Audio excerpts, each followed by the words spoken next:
Pertemuan kali ini akan membahas tentang perdagangan internasional. Adapun subpoin materi hari ini diantaranya definisi perdagangan internasional, manfaat perdagangan internasional, faktor penentu perdagangan internasional, kebijakan perdagangan internasional, hambatan yang dihadapi perdagangan internasional, dampak perdagangan internasional, serta hukum perdagangan internasional. Poin pertama, definisi perdagangan internasional. Perdagangan internasional disebutkan sebagai transaksi dagang barang dan jasa antara subjek ekonomi negara lain. Perdagangan internasional terjadi akibat adanya perbedaan potensi sumber daya alam, sumber daya modal, sumber daya manusia, dan kemajuan teknologi antar negara. Transaksi melibatkan pergerakan barang secara fisik atau komitmen sumber daya ekonomi yang nyata.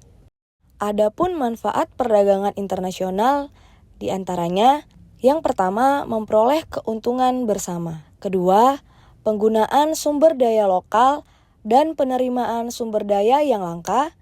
Ketiga, memberikan efisiensi yang lebih besar dalam produksi skala besar. Dan terakhir, migrasi internasional. Kemudian, faktor penentu perdagangan internasional yang terdiri dari faktor inflasi, faktor kurs nilai, government effectiveness, dan trade openness. Selanjutnya, kebijakan perdagangan internasional. Adapun kebijakan perdagangan internasional terdiri dari 3 kebijakan.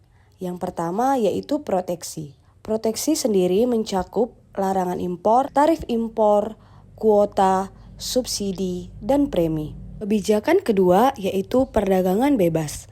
Kebijakan ini dilakukan untuk menghilangkan hambatan pada perdagangan internasional. Kebijakan ketiga yaitu politik dumping. Kebijakan ini dilakukan guna meningkatkan daya saing untuk memperluas pasar. Pada perdagangan internasional juga didapati hambatannya, yaitu diantaranya pertama, hambatan perdagangan tarif yang terdiri dari 2 macam yaitu tarif impor dan tarif ekspor. Kedua, hambatan perdagangan non-tarif yang juga terdiri dari 2 macam yaitu kuota impor dan kuota ekspor. Selanjutnya, dampak perdagangan internasional terdiri dari dampak positif dan dampak negatif. Dampak positif yang dirasakan, pertama, mempererat persahabatan antar bangsa, menambah kemakmuran negara, sumber pemasukan kas negara, menciptakan efisiensi dan spesialisasi, dan terakhir memungkinkan konsumsi yang lebih luas bagi penduduk suatu negara. Dampak negatif yang dirasakan yaitu adanya ketergantungan suatu negara terhadap negara lain, persaingan yang tidak sehat, industri kecil yang kurang mampu bersaing menjadi gulung tikar, pola konsumsi masyarakat yang meniru negara maju, kekurangan tabungan, penjajahan ekonomi, dan yang terakhir yaitu neraca perdagangan dan neraca pembayaran. Pada perdagangan internasional terdiri 2 kegiatan, yaitu ekspor dan impor, di mana masing-masing kegiatan ini memiliki dampak positif dan dampak negatif. Adapun dampak positif ekspor yaitu memperluas lapangan kerja, meningkatkan cadangan devisa, serta memperluas pasar karena dapat memasarkan hasil produksi ke seluruh dunia. Adapun dampak negatif ekspor yaitu menimbulkan kelangkaan barang di dalam negara, serta menyebabkan eksploitasi besar-besaran sumber daya alam. Dampak positif impor meningkatkan kesejahteraan konsumen, meningkatkan industri dalam negeri, dan terjadinya alih teknologi secara bertahap.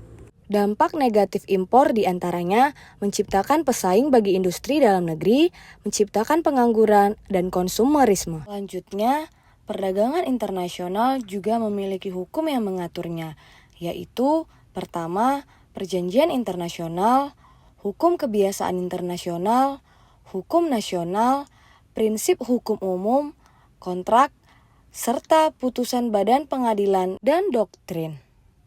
Terakhir, pada pertemuan ini ada tugas mandiri yang dapat saudara kerjakan. Silakan baca dan analisis kasus mengenai topik perdagangan internasional yang terjadi di Indonesia. Berikan pendapat saudara pada link yang tertera.